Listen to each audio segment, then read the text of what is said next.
9 novembre 1989, le mur de Berlin qui divise la ville allemande depuis 28 ans s'effondre, mais en réalité, le rideau de fer se déchire déjà depuis quelques mois et la chute du mur vient précipiter l'effondrement de ce qu'on a appelé le bloc de l'Est. Avec nous pour en parler, sans doute l'un des meilleurs spécialistes de cette fameuse année 1989, Pierre Grosser, bonsoir. Bonsoir. Bienvenue à vous. Vous êtes historien, enseignant à Sciences Po et votre livre 1989, l'année où le monde a basculé, est réédité aux éditions Tempus. On vient de voir la version et la couverture d'il y a 10 ans. Ce livre, le voici donc en version poche. Peut-être pour commencer, tout le monde ne le sait pas forcément. Comment et pourquoi ce mur de Berlin est-il érigé en 1961 ? Alors, hélas, il faut revenir un tout petit peu en arrière, en 1945, avec la capitulation allemande et l'occupation quadripartite à 4 États de l'Allemagne. Ces 4 États, c'est l'Union soviétique, les États-Unis, l'Angleterre et la France. Et Berlin est aussi, à l'intérieur de la zone d'occupation soviétique, divisée en 4 secteurs. Et pendant longtemps, la circulation se faisait assez facilement, mais un certain nombre d'Allemands de l'Est, de la zone d'occupation soviétique, partaient en Allemagne de l'Ouest par Berlin-Ouest. Et pour éviter cette hémorragie, ça a été une demande des dirigeants de la RDA, donc qui, en 1961, ont demandé aux Soviétiques de construire un mur, et les Soviétiques ont dit oui, et donc on a construit le mur, donc dans la nuit du 12 au 13 août 1961, et donc d'un jour à l'autre, des familles qui pouvaient encore se parler, circuler dans Berlin, c'était terminé. L'hémorragie se stoppe, les familles ne peuvent plus se parler, et pourtant, certaines et certains, au péril de leur vie, vont tenter de franchir ce mur. Regardez notamment cette histoire que nous racontent Laurent Desbonnets et Brice Boussoir. Plus qu'un simple mur, près duquel des millions de touristes se promènent désormais chaque année, c'était une frontière conçue pour être infranchissable, avec No Man's Land, Mirador et soldats armés présents 24 heures sur 24. Et pourtant certains ont pris tous les risques, comme ce déserteur resté dans l'histoire, le premier à fuir à l'ouest pendant la construction du mur. Et des milliers d'anonymes, désespérés de leur vie à l'est, déterminés à s'évader. Tous les moyens sont bons. Certains creusent des tunnels clandestins de plus de 100 mètres de long. D'autres trafiquent des voitures comme celle-ci. Les tentatives réussies sont des exploits qui font la une de l'actualité. Un passager au summum de l'inconfort, inséré en force dans une cavité agrandie par la suppression du réservoir d'essence. Mais les évasions les plus risquées ont lieu dans les années 80, quand la surveillance policière était la plus forte. En 1988, Michael Schneider, 19 ans, travaille dans un grand hôtel à Berlin-Est. C'était un job privilégié car on avait accès aux Occidentaux. C'était vraiment intéressant, on était respecté avec ce genre d'emploi à l'époque. Son travail notamment, conserver le passeport des visiteurs étrangers pendant leur séjour. Une manière d'aider la Stasi, la police politique de l'Est. Un jour, j'avais donc un passeport entre les mains. Je l'ai ouvert et j'ai découvert la photo d'un jeune homme. Je me suis dit, ça pourrait être moi. Il s'agit du passeport d'un jeune Danois qui participe ce soir-là à une compétition internationale de danse à Berlin-Est. Et puis, il y a eu un moment où personne ne me regardait. J'ai pris le passeport et je ne pouvais plus reculer. Avec comme conséquence possible la prison, ne plus voir ma famille. Ce soir-là, il ne repasse pas par chez lui, ne dit même pas au revoir à ses parents. Il se dirige vers l'un des points de passage du mur, présente le passeport du jeune Danois et passe à l'ouest. La ressemblance n'était finalement pas si flagrante, mais suffisante pour réaliser l'une des dernières évasions 1 an avant la chute du mur de Berlin. Voilà pour voir ce que représentait ce mur à l'époque. Qu'est-ce qui a précipité sa chute au juste, Pierre Grosser ? Alors déjà, juste une petite remarque, il y a en gros 130 personnes, on compte, c'est très difficile de faire le compte exact, mais au moins 130 personnes qui sont mortes en essayant de franchir ce mur. Et je voulais aussi préciser que le risque quand on partait comme ça, c'était que la famille qui était restée sur place ait des représailles. Donc il faut bien penser à ça, et c'est une des raisons pour lesquelles tout le monde n'a pas pris ces risques. Alors qu'est-ce qui a précipité la chute ? C'est tout un tas de facteurs. D'abord le facteur Gorbatchev, c'est-à-dire qui arrive au pouvoir en mars 1985 et qui fait un certain nombre de réformes en Union soviétique et créer une espèce d'appel à la réforme un peu partout. La perestroïka. La perestroïka, la glasnost qui est la transparence, c'est-à-dire qu'on parle de choses dont on ne parlait pas auparavant avec la censure soviétique. Et la RDA est un des pays qui se réforme le moins. Et donc vous avez de la part d'une partie de la population une critique, non pas encore une fois pour faire tomber le communisme en RDA, mais pour faire des réformes à la Gorbatchev. Ça, c'est le premier facteur. Deuxième facteur, c'est les difficultés économiques considérables. C'est-à-dire que c'est un pays qui est extrêmement endetté, qui dépend de plus en plus du Deutschmark, des prêts à l'Ouest, etc. Et donc qui est pas loin de la banqueroute. Et ça, c'est un élément qui est important. Et puis, troisième élément qui, je crois, et qu'il faut avoir bien en tête, c'est qu'il y a des gens qui ont pris des risques. C'est-à-dire qu'ils sont descendus dans la rue. Au début, ça s'est assez mal passé. Il faut bien voir qu'on avait eu la répression de Tiananmen en Chine en juin. Donc c'était un certain courage parce que les dirigeants de la RDA avaient très, très bonne relation avec les Chinois et passaient en boucle les images de la répression de Tiananmen pour montrer en gros, si vous faites la même chose, nous on va faire la même chose que les Chinois. D'accord. Donc il y a un vrai courage de la part des populations, de quelques dissident, mais encore une fois, c'était pas très politisé. Il y a aussi Solidarność, aussi en Pologne, qui arrive d'ailleurs au mois de juin aussi, comme la répression à Tiananmen. On a le sentiment qu'il y a un bouillonnement. Rappelons peut-être aussi en février le départ définitif de l'armée soviétique d'Afghanistan, qui scelle la fin de la guerre.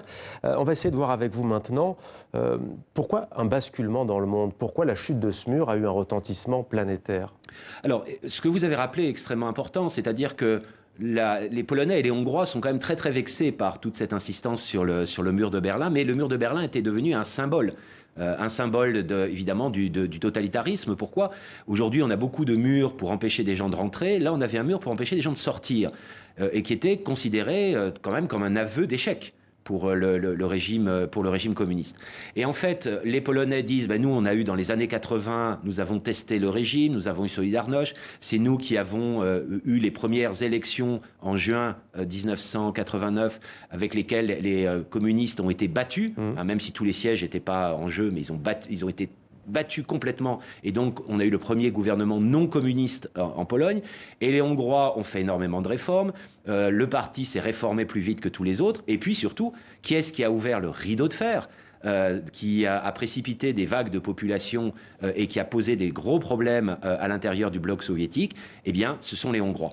Et pourquoi ce basculement alors? Parce que, vous le rappelez dans votre livre, il y a aussi la mort de Khomeini cette année-là en 1989 en Iran, il y a tous les événements qu'on vient de rappeler. Pourquoi précisément un basculement et vers où au fond? Aujourd'hui on dit souvent qu'on est dans un monde qui bascule, comme disait Gramsci, et que dans l'entre-deux-mondes il y a des monstres, quand on veut expliquer notamment l'ascension de Daesh. À l'époque, qu'est-ce qui se joue? Un passage de quoi à quoi? Alors, évidemment, les regards ont été portés essentiellement sur ce qui se passait en Europe. On était très concentrés là-dessus, alors sauf évidemment l'évacuation de l'Afghanistan par les forces soviétiques en février 1989, vous l'avez rappelé tout à l'heure, mais on avait l'impression, voilà, c'était la guerre froide qui était en train de se terminer, donc un certain nombre de conflits locaux étaient en train de se terminer, que ça soit avec l'évacuation des forces vietnamiennes au Cambodge, que ça soit en Amérique centrale, mais on était très concentrés sur la guerre froide, la guerre froide, la guerre froide. Mais en même temps se jouait tout un tas de nouvelles questions, c'est-à-dire qu'on commençait beaucoup à parler de mondialisation. On commençait à parler d'un islam global et d'un risque global puisqu'il y avait l'affaire Rushdie, c'est-à-dire une chasse à l'homme à l'échelle globale, de cet écrivain qui avait écrit les versets sataniques. En 1989, l'année 89 s'ouvre non pas sur Greta, qu'on connaît aujourd'hui, mais sur Al Gore, qui commence à dire que nous sommes, c'est l'équivalent de la nuit de cristal pour la planète. C'est-à-dire qu'après, ça va être l'holocauste de la planète. Et donc, la question de l'environnement est extrêmement visible dans l'année 1989. Donc, il y a tout un bouillonnement que l'on n'a pas toujours regardé à cette époque-là, mais qui montre que finalement, tout ce qui est dans les années 90, on essaye de régler des grands problèmes globaux, la pauvreté, les questions d'environnement, etc. En fait, dès la fin des années 80, c'est sur l'agenda international. L'ancien diplomate soviétique Yuri Rubinsky dit aujourd'hui chez nos confrères du Figaro, le monde post-1989 a moins changé que le monde post-1789.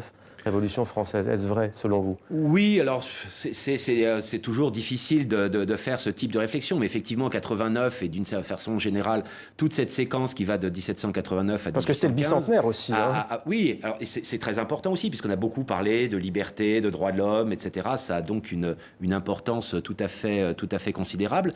Mais il faut bien voir qu'on a une séquence qui est en fait une séquence beaucoup plus longue sur 89. C'est 89 à 1848 au moins, donc ce qu'on a appelé pratiquement la demi-siècle des révolutions. Et si on prend les révolutions aux États-Unis, c'est encore plus long.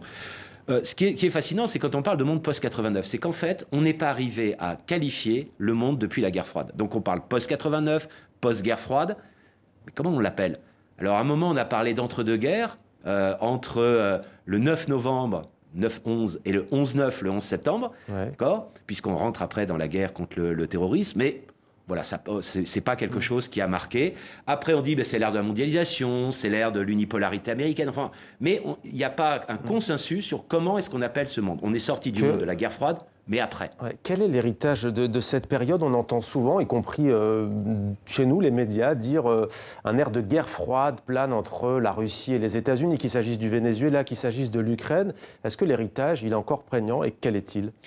Oui, alors la guerre froide, évidemment de nature extrêmement différente, mais la rivalité entre les Américains et les Russes existe toujours, parce que la Russie, dès d'ailleurs le début des années 90, c'est pas seulement depuis que M. Poutine est au pouvoir, veut retrouver un statut, parce que ça a été une catastrophe géopolitique, comme le dit Poutine, la fin de l'Union soviétique.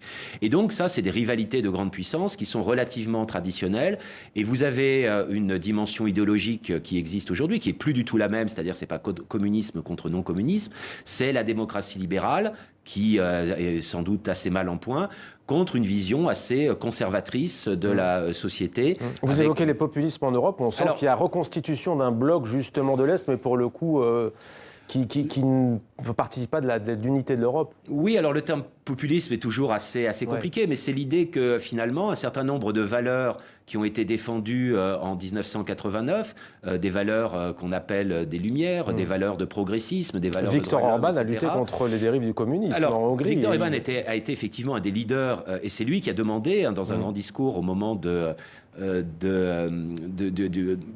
la manière dont on a réenterré Imre Nagy, qui était le grand héros de 1956, c'est lui qui a demandé le départ des troupes soviétiques. Mais le problème, c'est qu'en fait, on clôt une période en 1989 qui est la période de la domination communiste. Et pour ces pays d'Europe de l'Est, ils ont l'impression d'être passés d'une certaine façon d'une domination communiste à la domination de l'Union européenne. Et ça leur pose un certain nombre de problèmes. Et ils ont l'impression qu'ils doivent revenir à quelque chose qui est plus traditionnel, c'est-à-dire à des valeurs qu'ils avaient développées dans les années 20 et dans les années 30. Et la foire de Brive vous accueille les 8, 9 et 10 novembre, il me semble, où vous reviendrez bien entendu sur cette année 1989. On aura l'occasion d'ici quelques jours de revenir bien entendu sur les 30 ans de la chute du mur de Berlin, l'année où le monde a basculé. Voici pour l'édition poche de votre ouvrage. Merci à vous. Avec une postface inédite sur les 10 dernières années de travail sur 89. Voilà, actualisé à mettre entre toutes les mains. Merci à vous. Merci.